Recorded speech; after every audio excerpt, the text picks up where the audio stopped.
So far, we've learned a lot about writing good sounding chord progressions and making nice harmonies out of them. So now let's put all of this in practice and check what exactly makes the chord progression sound good. So first thing in making harmonies and chord progressions is to choose key. So we will stay in A minor key for now, as it is the easiest minor scale, and then we need to choose the chords. Most of the time we will use Roman numerals, right? As we did it till now. So I choose 1, 5, 6, and we will stick with it for now. So the next step would be to make chords out of these root notes. So let's take them all, Alt Shift and copy them an octave up, and we will start building our chords from here. As I already told you, the quick trick to make chords is to take the root note, copy it 5th up, and copy it again, but make the 3rd. So we are in minor key, so we'll start with the minor 3rd, so we are having a minor chord right here. But you can see that this note is a diatonic note, this is not in our scale, so we need to put it up. This copying and duplicating technique is faster, but you need to take care, but always you will need to change 1 or 2 notes to stay in scale. So we have this progression.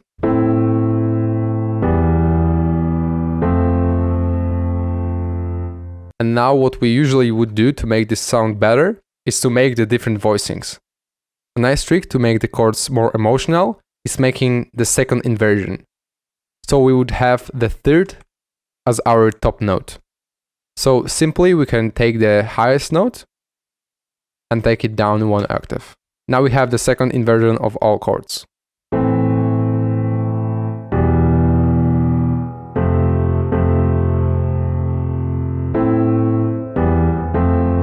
This sounds more like spinning summer dance record. And this sounds more emotional and deep and melancholic.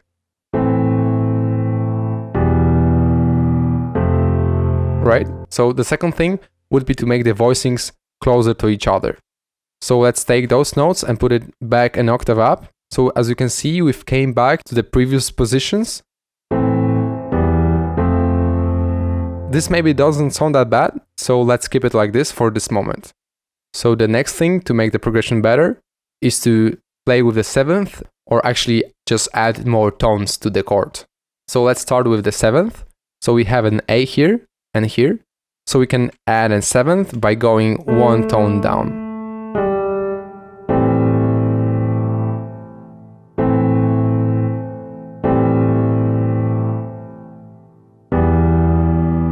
Now we can add a 7th here.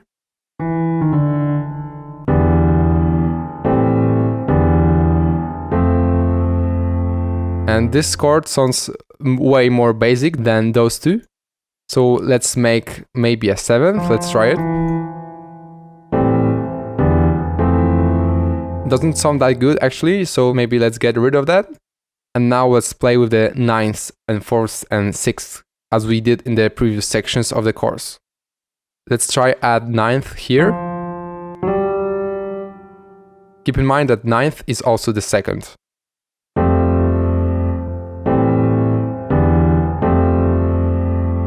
Now we can, for example, add a 9th to the first chords that we have here.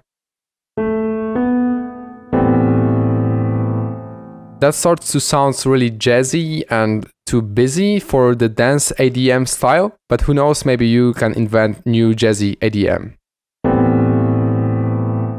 Maybe let's also try add a 2nd or 9th here. Doesn't sound that good actually, so maybe try the 4th. So 1, 2, 3, 4.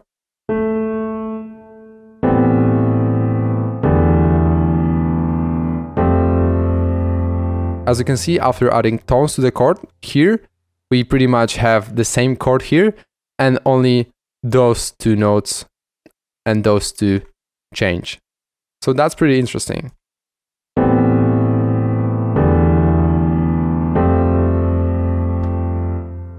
I don't really like the 2nd here, so I'll get rid of it.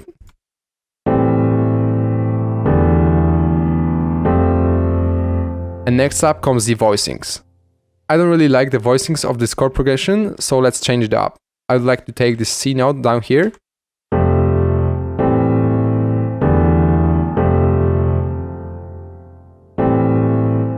Also, I feel like this chord here is too busy, so let's get rid of the fourth here.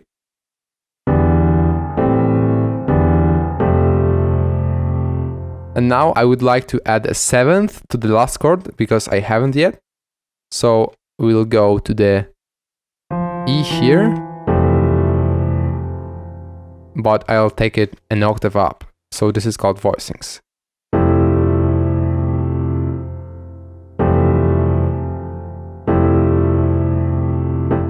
So for example, if your chord sounds too busy when adding a seventh and adding any tones, try different voicings of the chord.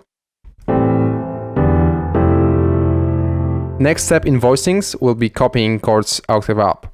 So for example, I have a fifth here, and I would like it to be the octave up as well. So we have a wider and more harmonically rich sound. You can try with different notes of the chord. For example, random like this here, which is seventh. Maybe change the C up here. Next thing will be to add some introducing chords or notes. For example, we have this really long chord here, so we can shorten it here, for example. Copy it so it's easier for us. And now we can, for example, take it up to the G and see how it sounds. Now we need to get rid of the seventh and ninth.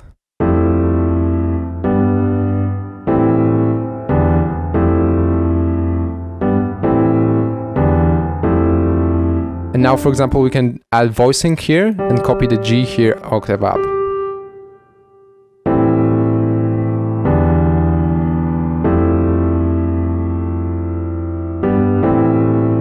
So when we got our seventh and ninth, also we got our voicing sounding kind of cool. Also when we got our introducing chord right here. Next thing what makes the chord progression sound good is substitution chord as we did earlier. So let's copy the chord progression here. And now we have two sequences. And the thing here is to find the chord that we'd like to substitute.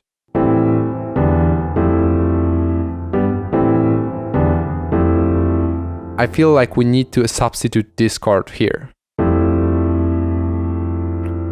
So if you open up our cheat sheet here, you can see that we can actually take the F major and substitute it with a D minor chord. So let's do just that. Let's take this F to D, and we can check if everything is all right. D, F, A. We have a fourth here, which maybe won't sound good, but we'll see in a moment. We also have a seventh here and a ninth. So we can add voicing of the root note here. The chord gets really busy here, so let's get rid of the fourth and take a listen now.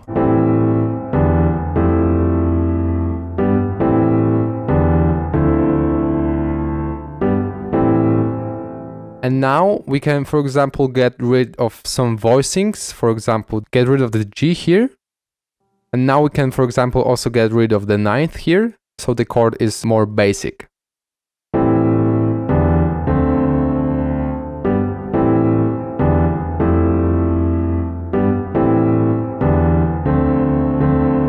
And this is just varying the sequence of the chord progression in order not to have like one sequence of 4 bars of chord progression and that's it. Make sure to at least make 2 sequences of 4 bars of chord progressions and make even subtle changes. You don't have to even make a substitution chords like we did here.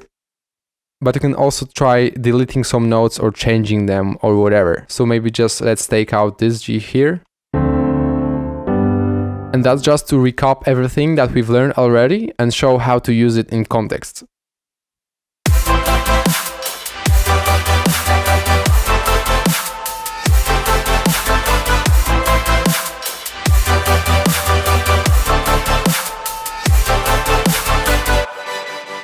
So let's just quickly summarize what we have done. So here we have our core notes that we've started with. So we've started with this bass. added an introduction chord to make it more interesting, and substitute chord to add more variety. Then we've added chords out of their bass notes here, in root position without any inversions. Same here. So first thing we added to the chord were those notes here. Those are the voicing doubles. The E and E here. The G and G here. G, G, E, E. And the last thing that we've added were additional tones. For example, here we had the second or ninth, as you want to say. Here we have the seventh, doubled in voice. Here we've added a second again, and a seventh. Here we've added a seventh. And here, as earlier, we've added the seventh, two of them. And to the last substitute chord, we've added a seventh.